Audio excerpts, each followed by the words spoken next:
शारदा, शारदा, आई जी क्या हुआ? क्या है ये सब? चावल में चमचा, सब्जी में चमचा, दाल में चमचा, सूप में चमचा। ये घर है या होटल? ढाबी सिलाई।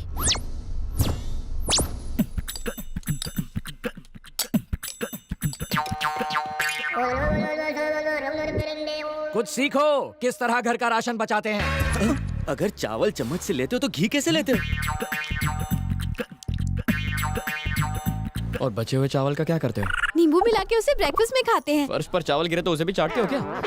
चश्मा क्यों पहना है? बल्ब फ्यूज है? फ्यूज नहीं है, लेकिन एक दिन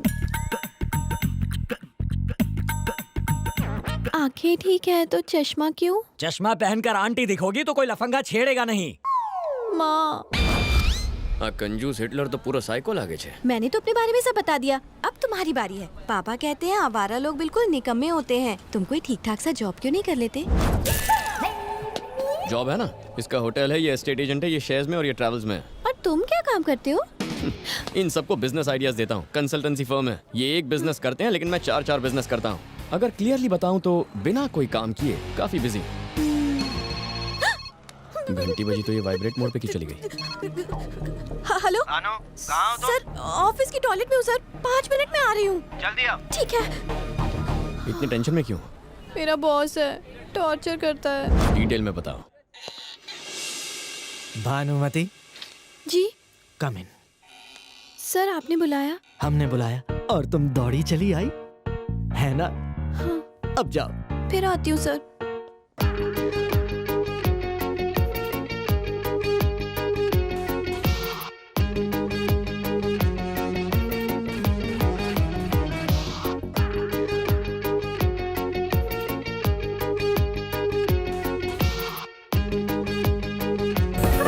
अकाउंटेंट से लेकर प्यून तक का काम वो मुझसे करवाता है। दिन रात फोन करता है, मैं कहाँ हूँ, क्या खाना खाया, क्या ड्रेस पहनी, रात के सपनों के बारे में भी पूछता है। ऑफिस का काम मुझसे घर पर भी करवाता है, पर क्या कर सकती हूँ, मैं वर्कहॉलिक हूँ ना, काम तो करना ही पड़ेगा मुझे। वर्कहॉलिक नहीं, तुम पे चांस मार रहा है।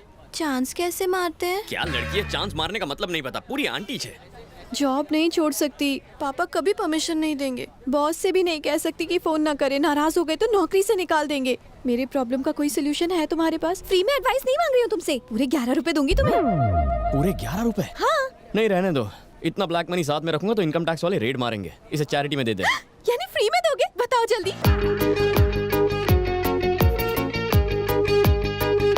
भानु, आज तुम्हें अपने दिल का हाल सुनाकर ही रहूंगा। सर, भानु, आपके लिए एक सरप्राइज है। ये रात से भी ज्यादा उतावली निकली। ये क्या है? अब मेरी शादी का इनविटेशन सर। कौन है ये मेरा साथ? क्या करता है? फिलहाल तो जेल में है सर। जेलर है या क्रिमिनल है? वो क्रिमिनल जेलर है सर। इससे शादी करने वाली हो तो ये जॉब छोड़नी होगी। You are dismissed. देखा, एक ही झटके में तुम्हारी प्रॉब्लम सॉल्व कर दी ना। अब तो प्रॉब्लम और भी बड़ी हो गई है। मंथ एंड में पापा सैलरी के बारे में पूछेंगे तो क्या कहूँगी? भानुमति, तुम में अकल बिल्कुल नहीं है। अपने पापा की बात सुनोगी तो तुम्हें सिर्फ पैसा मिलेगा, दिल की बात सुनोगी तो लाइफ मिलेगी। तुम्हें पैसा प्यारा है या लाइफ? मैं कुछ समझी नहीं।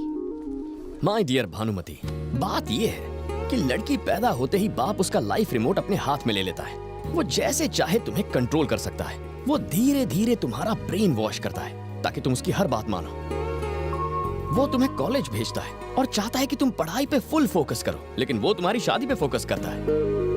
तुम्हारी नजर बुक्स पर गड़ी रहती है। दिन रात पढ़ाई करके तुम फर्स्ट रैंक लेकर आती हो, पेपर्स में तुम्हारी फोटो छप जाती है। तुम्हें लगता है तुमने बहुत बड़ा काम किया, लेकिन पापा आके तुम्हारे प्लान्स पर ब्रेक लगाते हैं। अपने जैसा एक और आदमी ढूंढकर उसे रिमोट पकड़ा देते हैं। 20 साल पापा ने रिमोट पकड़ा, बाकी 40 साल तुम्हें हस्बैंड कंट्रोल करेगा। तुम अपनी लाइफ कब जियोगी? पढ़ाई पूरी करने और शादी होने के बीच एक छोटा सा स्पेस आता है जब रिमोट किसी के हाथ में नहीं होता। इतना कीमती समय तुम जॉब और करियर बनाने में क्यों वेस्ट कर रही हो? 60 साल के बाद टीवी वेस्ट हो जाता है, फिर रिमोट हाथ में लेके क्या फायदा? ना उसे रिपेयर कर सकते हैं, ना उसकी कोई गारंटी लेगा। इस बड़े से लेक्चर का कंक्लूजन ये है कि लाइफ में जो छोटी सी स्पेस मिलती है उसे पूरी तरह एंजॉय करना चाहिए। So what I'm trying to tell you, and not only you but all the girls, is enjoy your life यार। एंजॉय करने के लिए मुझे क्या करना चाहिए? सबसे पहले ये चश्मा फेंक दो। अने आ चश्मो पेरी ले।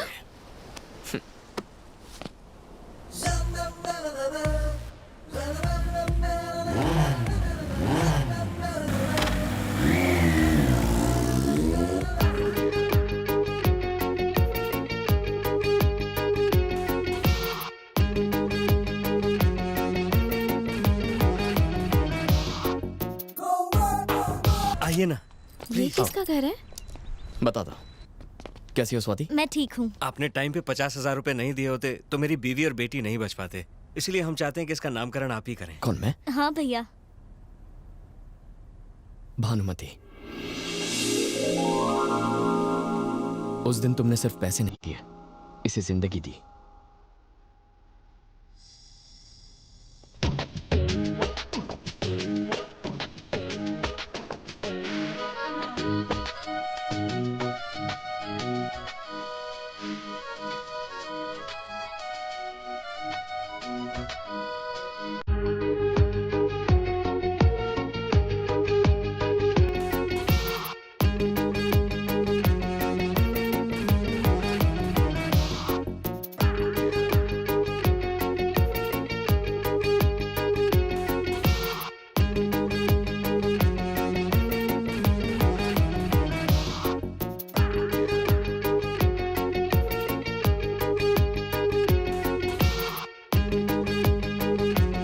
को भानु, इतने महंगे कपड़े पहनकर कहाँ जा रही हो? और सुना है तुम्हें ऑफिस से निकाल दिया गया है। ये सब क्या चल रहा है? आपसे रिमोट लेकर खुद अपनी लाइफ कंट्रोल कर रही हूँ पापा। रिमोट?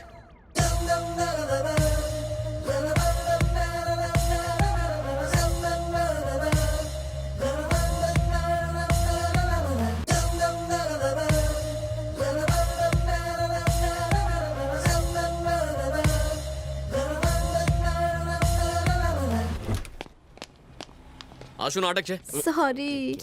हाँ चिपकू, तुम्हें प्यार हो गया? एक्चुअली ए, मुझे ऐसे मत देखो। हाँ?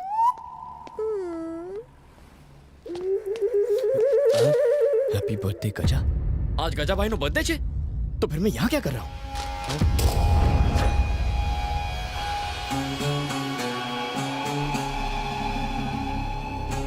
शंकर ने तुम्हारे खिलाफ सारी सबूत जुटा लिए हैं। हार गए तो उम्र कैद। कुछ पर केस करके डराना चाहता है मुझे। 25 सालों की दोस्ती, 10 सालों की रिश्तेदारी, इसे देखो अपनी बहन से शादी करवाई थी मुझसे। 5 साल पहले जब मैं और शंकर बिजनेस पार्टनर्स थे तो एक छोटी सी गलती हुई थी मुझसे सॉरी कहने को कहा और मैंने साफ इनकार कर दिया।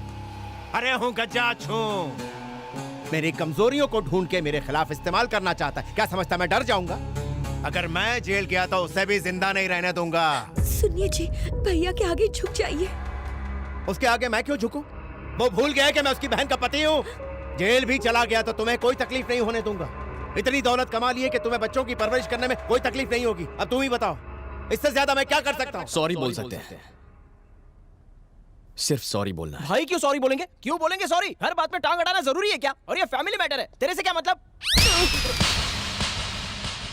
ऑफ कोर्स मतलब है। आज अगर मेरी फैमिली खुश है तो वो सिर्फ गजा की वजह से। अगर इनकी फैमिली में कोई प्रॉब्लम होती है तो सबसे पहले रिएक्ट करूंगा मैं। अपने भाई को फोन लगाइए। आप 5 साल खामोश रही, लेकिन अब चुप रहेंगी तो गलती होगी। कॉल कीजिए।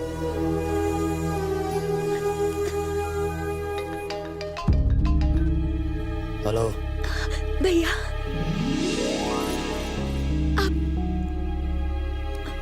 भैया 1 मिनट, गजा आपसे बात करेंगे। बात कीजिए। बच्चों की परवरिश के लिए प्रॉपर्टी या पैसे की जरूरत नहीं, उन्हें बस उनके पापा चाहिए। माफी मांगने से गजा की हार हो सकती है, पर एक बाप की जीत होगी। सॉरी कहने में ही सबकी भलाई है।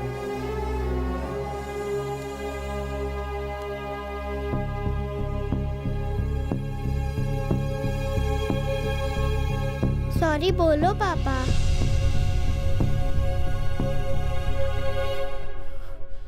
सॉरी शंकर। सॉरी मत बोल गजा।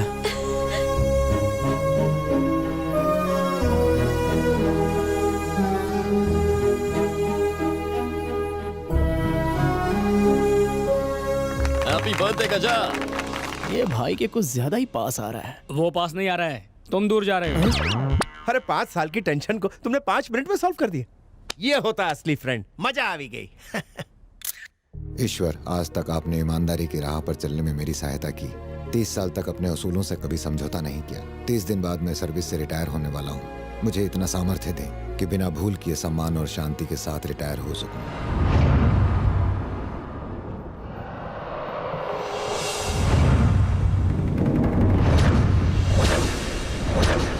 मॉल का कंस्ट्रक्शन रुक गया, ये मिनिस्टर साहब को कैसे बताऊं? मिनिस्टर साहब का फोन है सर। सर सर काय झालं रे? साइन हो गया क्या?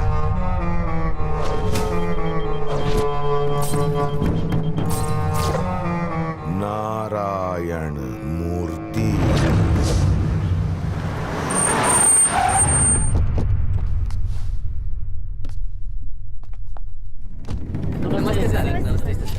हाँ नमस्ते नमस्ते नमस्ते। हाँ सर सर नमस्ते। पेट के अंदर खजाना छुपा है क्या? खाए हैं। इकडे नारायण मूर्ति कुठे आहे? आइए सर। सर मिनिस्टर साहब आए हैं। मिनिस्टर साहब, सर नमस्ते सर। आपने क्यों तकलीफ की? मुझे बुला लेते। बैठिए बैठिए सर। सर आपकी फाइल ये रही। अब तो साइन करना ही पड़ेगा। हाँ सॉरी, एक minute sir. Sir actually approved plan के अकॉर्डिंगली बिल्डिंग की हाइट 50 मीटर से ज्यादा नहीं हो सकती, लेकिन आपकी बिल्डिंग की हाइट 80 मीटर है। कॉमन एरिया में 40% स्पेस चाहिए, पर अभी 20% से भी कम है। सेटबैक एरिया 6 मीटर होना चाहिए, आपने 2 मीटर से भी कम रखा है। आप खुद चेक कर सकते हैं सर। मॉल के वेस्ट साइड में एक स्कूल है और ईस्ट में पेट्रोल पंप है, साउथ में एक हॉस्पिटल है। बिल्कुल सेंटर में है ये, मॉल के लिए जबरदस्त। भगवान ना करे कल को कोई फायर एक्सीडेंट हो जाए तो फायर ब्रिगेड के व्हीकल्स के लिए जगह ही नहीं मिलेगी। एक तरफ पेट्रोल पंप है, स्कूल है जहां हजारों बच्चे पढ़ते हैं, मॉल में भी हजारों लोग आएंगे। कल कोई एक्सीडेंट हो जाता है तो लोगों की जान जा सकती है सर। इतने सारे प्रॉब्लम जानने के बाद मेरा साइन करना गलत होगा। काय बोलतो?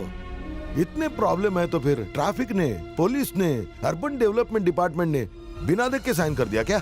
मैं भी साइन करूं क्योंकि उन्होंने गलत काम किया है। अरे डोका फिर ले गए तुझे? खुद को सुप्रीम कोर्ट का जज समझता है या फिर बिल पास करने वाला प्रेसिडेंट है? आफ्टर ऑल तू एक सरकारी नौकर है। चल सही कर। I am really sorry sir. आपने मुझसे कहा, दूसरों ने साइन कर दिए, अब मैं कुछ कहता हूँ।